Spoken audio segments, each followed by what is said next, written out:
જે 100 કેસ થયા હોય ને અને જેને 99 ને ન્યાય મળ્યો હોય ને એને પેપરની અંદર ખૂબ નાની જગ્યાઓ મળતી હોય, પરંતુ એક જણ જે કોઈ અટકી ગયું હોય એના માટે ખૂબ મોટી જગ્યાઓ મળતી હોય છે. એટલે તમને હંમેશા શું નથી પકડાયું એની જ જાણકારી મળતી હશે. પહેલા કેટલા બ્રિજ કેટલા વર્ષે બની રહેતા હતા એનો અંદાજો કદાચ અહીંયા વડીલો બેઠા હશે ને એને જ હશે. મારી ઉંમરના લોકોએ તો ખાલી સોશિયલ મીડિયાની અંદર નાનું મોટું શોર્ટકટ જ જોયું છે કે શોર્ટકટની અંદર કોઈકને સોશિયલ મીડિયામાં હીરો બનવાનું હોય એટલે આખા 10 કિલોમીટરની અંદર જો 50 મીટરનો કચરો હશે તો એ 50 મીટરનો કચરો એ શહેરના ખૂણે ખૂણે પહોંચાડશે કે જો કોઈ બી વિસ્તારમાં કોઈ બી પ્રકારે કોઈ ટપોરી, કોઈ અસામાજિક તત્વો જો સામાન્ય નાગરિકોને હેરાન પરેશાન કરશે તો ગુજરાત પોલીસમાં હનુમાનજીનો દ્રશ્ય તમને સૌ લોકોને જરૂરથી નજરે પડશે અને એક એક લોકોને ખૂણે ખૂણેથી શોધીને સીધા કરવાનો સંકલ્પ અમે સાકાર કરીને આ કોઈની ભલામણ હું સાંભળવાનો નથી. આ લોકોને સીધા કરીને જ રહીશ અને સમાજમાં સારા નાગરિક બનીને જીવવાનું એ લોકોને ફરજ પડે એ પ્રકારનું કડકાઈથી કામ કરવા માટે આ ગુજરાત પોલીસ અને ગૃહ વિભાગ આદરણીય મુખ્યમંત્રી શ્રીના માર્ગદર્શનમાં કામગીરી કરી રહ્યા છે.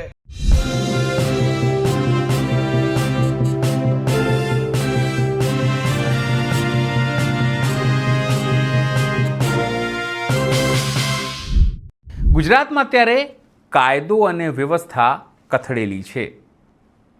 આ વાત વિપક્ષ તો કહી રહ્યું છે, પણ હવે આ વાત જમીન ઉપર દેખાઈ રહી છે. ક્યાંક ડ્રગ્સ, ક્યાંક દારૂ, તો ક્યાંક બુટલેગરો પોલીસ ઉપર હુમલા કરી રહ્યા છે, તો ક્યાંક અસામાજિક તત્વો પણ પોલીસને ભગાડી રહ્યા છે.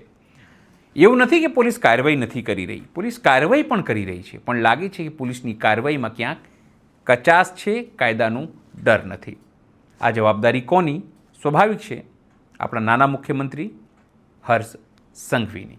નમસ્કાર, હું છું ચિંતામણી પુત્ર અનિલ પટેલ. સ્વાગત છે આપનો મારા વિશેષ કાર્યક્રમમાં. હર્ષ સંઘવી આજે એક કાર્યક્રમમાં હતા, પોલીસના કાર્યક્રમમાં હતા. એમણે પોલીસ પર વિશ્વાસ વ્યક્ત કર્યો, ફરીથી ગુનેગારોને ન છોડવાની ચીમકી આપી.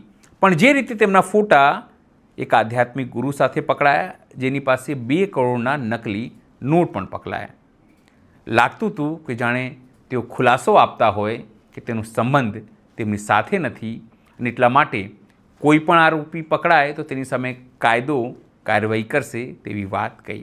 આવો સાંભળીએ હર્ષ સંઘવી શું કહી રહ્યા છે. તે બધા જ વિષયો આ એક જ પ્રોજેક્ટ અંતર્ગત ઇન્ટિગ્રેટેડ સિંગલ સિસ્ટમના માધ્યમથી ચલાવવામાં આવશે. ગુજરાતમાં વડોદરા શહેરમાં આ સર્વપ્રથમ પ્રયાસ આજે આગળ વધારવામાં આવી રહ્યો છે. આવનારા દિવસોમાં આખું ગુજરાત, ચાહે રેલવે સ્ટેશન હોય, બસ સ્ટેશન હોય કે પછી હાઈવે હોય કે પછી સામાન્ય રોડ હોય કે કોમર્શિયલ મોલ હોય, આ બધા જ કેમેરાઓ એ સિંગલ ક્લિક પરથી એ કેમેરાનું સીધું જ ઇન્ટિગ્રેટેડ જે આપણી સિસ્ટમ હશે એમાંથી ત્યાંથી એ કેમેરાઓનું નિર્દેશન કરી શકાશે, જેથી ગુનેગારોને ટેકનોલોજીના માધ્યમથી શોધવામાં આપણે સફળતા મળે. એક પોલીસ જે અલગ અલગ જગ્યા પર જઈને આ કેમેરા કોઈ ગુનો બન્યો હોય તો ત્યાં જવું પડતું હતું અને કલાકો સુધી કેમેરામાં શું વિઝ્યુઅલ્સ છે એ ચેક કરવા પડતા હતા. પરંતુ હવે પોલીસનો સમય બચશે. એ આ જ કમાન્ડ એન્ડ કંટ્રોલ સેન્ટર પરથી આ કેમેરાઓને નિહાળી શકશે અને એમાંથી ગુનેગારોને પકડીને આપ સૌ લોકોને ન્યાય અપાવી શકશે. હું વડોદરાના સૌ નાગરિકોને અભિનંદન આપું છું કે આ નવી વ્યવસ્થાઓ થકી તમારી સુરક્ષામાં વધારો થશે. હું મારા સુરત શહેરના બી નાગરિકોને અભિનંદન આપું છું કે આજે વડોદરાથી તમારા માટે બી ખૂબ મોટા પાયે આ નવા કેમેરાઓની જે વ્યવસ્થાઓ છે એનું બી વ્યવસ્થાઓનું જે કમાન્ડ એન્ડ કંટ્રોલ સેન્ટરનું આજે અહીંયાથી લોકાર્પણ કરવામાં આવ્યું છે. આ ખૂબ મોટો વિષય છે. આખા ગુજરાત માટે આ વ્યવસ્થાઓ ખૂબ ઉપયોગી બનવા જઈ રહી છે. હું આજે કમાન્ડ એન્ડ કંટ્રોલ સેન્ટરમાં ગયો હતો. અહીંયા આવ્યો તે પહેલા જે લોકો કમાન્ડ એન્ડ કંટ્રોલ સેન્ટરની અંદર કામ કરી રહ્યા છે એવા સૌ અધિકારીઓને મળ્યો હતો. હું વડોદરા શહેરના નાગરિકોને અભિનંદન આપું છું કે તમને કદાચ અંદાજો નહીં હશે, તમે પેપરના છેલ્લા પાને જે 100 કેસ થયા હોય ને અને જેને 99 ને ન્યાય મળ્યો હોય ને એને પેપરની અંદર ખૂબ નાની જગ્યાઓ મળતી હોય, પરંતુ એક જણ જે કોઈ અટકી ગયું હોય એના માટે ખૂબ મોટી જગ્યાઓ મળતી હોય છે. એટલે તમને હંમેશા શું નથી પકડાયું એની જ જાણકારી મળતી હશે, પરંતુ છેલ્લા એક અઠવાડિયામાં એક નાની દીકરીથી લઈને કોઈ રિક્ષાની અંદર પર્સ ભૂલી ગયાથી લઈને મોબાઈલ સ્નેચરો સુધી આ બધા જ લોકોને પકડવામાં આ જ આપણો વિશ્વાસ પ્રોજેક્ટના કેમેરાઓ કામ આવ્યા છે અને વડોદરાના નાગરિકોને સીધી જ એની સુવિધાઓ મળી છે. એ સુવિધાના અભિનંદન આપવા માટે હું આવ્યો છું આજે. સામાન્ય રીતે જેમ આપણા ઘરમાં દીકરા દીકરીઓ હોય છે ને અને માતા પિતા જ્યારે દીકરો દીકરી પોતાના ઓફિસમાં જો વહેલી સવારે 8 વાગે જાય ને રાત્રે 10 વાગે આવે ને તો માતા પિતા એમ કહેતા હોય છે કે તું કેટલું કામ કરશે, તું કેના માટે આ લોડ લે છે. મારા ગુજરાત પોલીસમાં કામ કરતા સૌ જવાનોના બી માતા પિતા એમના ઘરની અંદર દરરોજ રાહ જોતા હોય છે, પરંતુ ક્યારેય કોઈ સમય જોયા વગર આ રાજ્યની સુરક્ષા માટે કામ કરતા સૌ પોલીસના જવાનો માટે આ વર્ષે મુખ્યમંત્રી શ્રી ભૂપેન્દ્રભાઈ પટેલે આખા દેશની અંદર ક્યારેય કોઈ રાજ્યની અંદર પોતાના રાજ્યના પોલીસના જવાનો માટે એક સાથે 20,000 મકાનો બનાવવાનો નિર્ણય લીધો હોય તો એ આપણી ગુજરાત સરકારે લીધો છે. અને બધા જ જિલ્લાઓમાં, બધા જ શહેરોમાં જેટલો સ્ટાફ છે એ સ્ટાફ પ્રમાણે એક સરખા પર્સન્ટેજ કે હું સુરતનો છું અને સુરતની અંદર હજારો મકાનો અને વડોદરાની અંદર મકાનો ઓછા, એ પ્રકારનું ન્યાય એ મારા દરબારની અંદર ક્યારેય ના ચાલી શકે.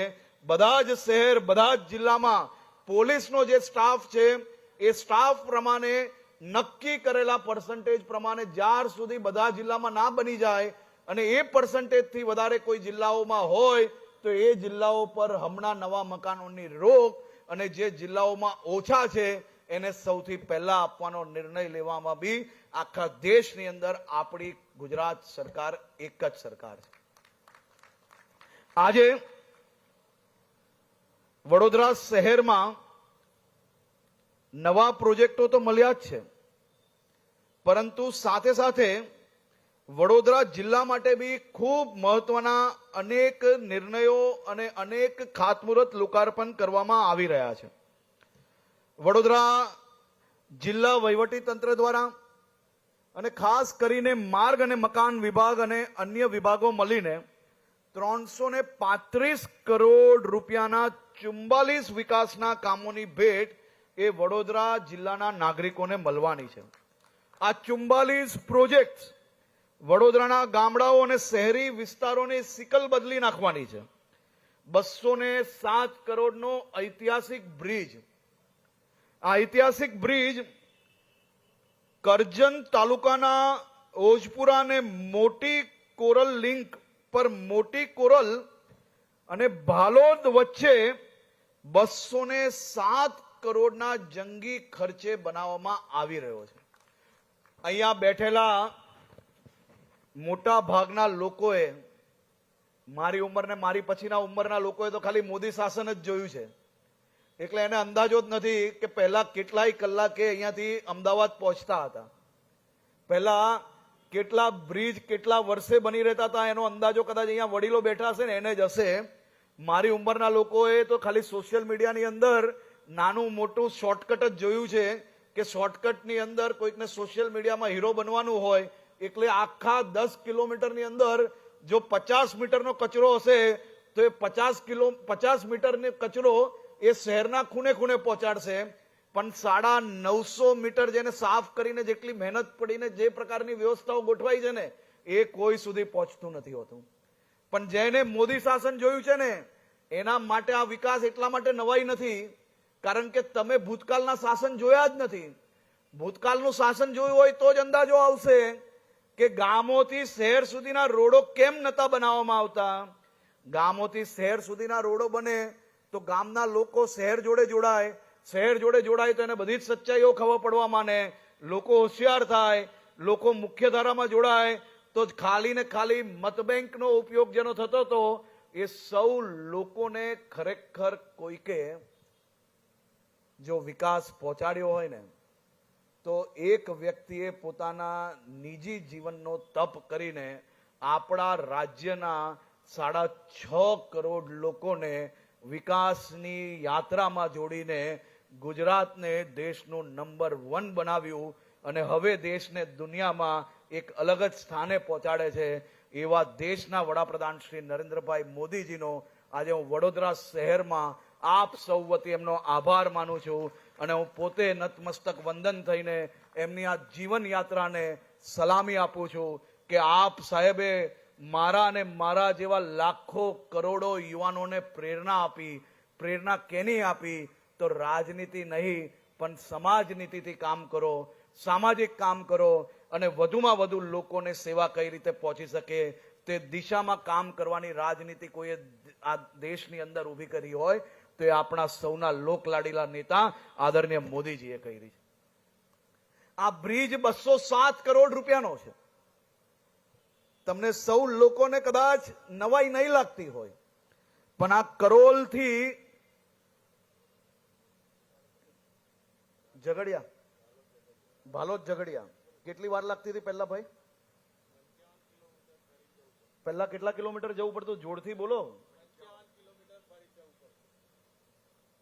આ બ્રિજ એ સામાન્ય બ્રિજ દેખાતો હશે તમને, પણ આ અમારા ધારાસભ્ય કરજણના અહીંયા બેઠા છે, એમને જ અંદાજો છે કે એમના વિસ્તારના હજારો લોકો ઝઘડિયા જ્યારે જવું હોય કે પછી નારેશ્વર ધામ પેલી બાજુ જવું હોય આપણે અને ચાનોદ પછી નારેશ્વર મોટી કોરલ આ બધા જ વિસ્તારમાં જવા માટે કરજણના નાગરિકોને પહેલા 55 કિલોમીટર પ્રવાસ કરવો પડતો હતો. હવે આ હજારો લોકો 55 કિલોમીટર ફરીને જ્યારે એમને એ સ્થળ પર પહોંચે તો આ હજારો લોકોનો દરરોજનો સમય, દરરોજનું ગાડીનું પેટ્રોલ ડીઝલનું ભાવ અને સાથે સાથે એમનો સમય આ બધું જ બચાવવા માટે આ વિસ્તારના નાગરિકોને સૌથી મોટી ભેટ આજે ભૂપેન્દ્રભાઈ પટેલે આ કરજણ વિસ્તારના નાગરિકો માટે મોકલી છે અને આજે એનું ખાતમુહૂર્ત જ્યારે થયું છે, આવનારા દિવસોમાં બ્રિજ બની જશે તો 1.5 કલાકની બદલે કેવલ 12 મિનિટથી લઈને 15 મિનિટમાં સૌ લોકો એ ઝઘડિયા, નારેશ્વર અને બધે જ જવાનો એમનો સમય બી બચવાનો છે. આ કરજણ અને આસપાસના વિસ્તારના સૌ નાગરિકોને હું અભિનંદન આપું છું કે આટલો મોટો પ્રોજેક્ટ એ ભારતીય જનતા પાર્ટીના ચૂંટાયેલા પ્રતિનિધિઓએ રાત દિવસ મહેનત કરી, સંકલન કર્યું અને સૌ લોકોને આ પ્રોજેક્ટ અપાવ્યો છે. હું ધારાસભ્ય શ્રી, સંસદ સભ્ય શ્રી, જિલ્લા પંચાયતના પ્રમુખ શ્રી, અમારા ભારતીય જનતા પાર્ટીના પ્રમુખ આ બધા જ લોકો ગયા મહિને ગાંધીનગર આવ્યા હતા અને એના માટે આવ્યા હતા કે આ પ્રોજેક્ટનું જલ્દીથી ખાતમુહૂર્ત થાય ને હિસ્ટોરિકલ ટાઈમની અંદર આ પૂર્ણ થાય. આ તો ભારતીય જનતા પાર્ટીના આવા કાર્યકર્તાઓ છે જે રાત દિવસ મહેનત કરે અને આવા નાના નાના વિકાસના પ્રોજેક્ટો માટે કામ કરીને લોકોને સુવિધાઓ અપાવે. એ સૌ લોકોને હું ખૂબ ખૂબ અભિનંદન આપું છું. ઔદ્યોગિક અને રહેણાંક વિકાસને ધ્યાનમાં રાખીને ભાયલી, ભીલ, ચાપડ, ઇટોલા, પોર રોડના રીસર્ફેસિંગ માટે બી આજે 32 કરોડ રૂપિયાના કામોનું અહીંયાથી ખાતમુહૂર્ત કરવામાં આવ્યું છે. શિક્ષણને ધ્યાનમાં રાખીને બાળકોના ભવિષ્યને સુરક્ષિત કરવા માટે અમોદર, ફાજલપુર અને હલદરવા જેવી અનેક પ્રાથમિક શાળાઓમાં નવા 6 વર્ગખંડો એટલે ક્લાસોનું અહીંયાથી ખાતમુહૂર્ત કરવામાં આવ્યું છે. આજે વડોદરાના સૌ નાગરિકોને હું આ સૌ નવી સુવિધાઓ બદલ આપને અભિનંદન આપું છું અને સાથે સાથે આપ સૌની બી જવાબદારી છે કે આ નવા ખાતમુહૂર્તો, લોકાર્પણ એ સૌ આપની વ્યવસ્થા છે, આપનો હક છે અને આપને આજે એક અર્પણ કરવામાં આવ્યું છે. હવે આવનારા દિવસોમાં પાનની પિચકારી મારવી કે વેફરના પડીકાઓ ત્યાં નાખીને તમારા હકનો આ પ્રોજેક્ટને બગાડવો કે સાફ રાખવો એ તમારા સૌના હાથમાં છે.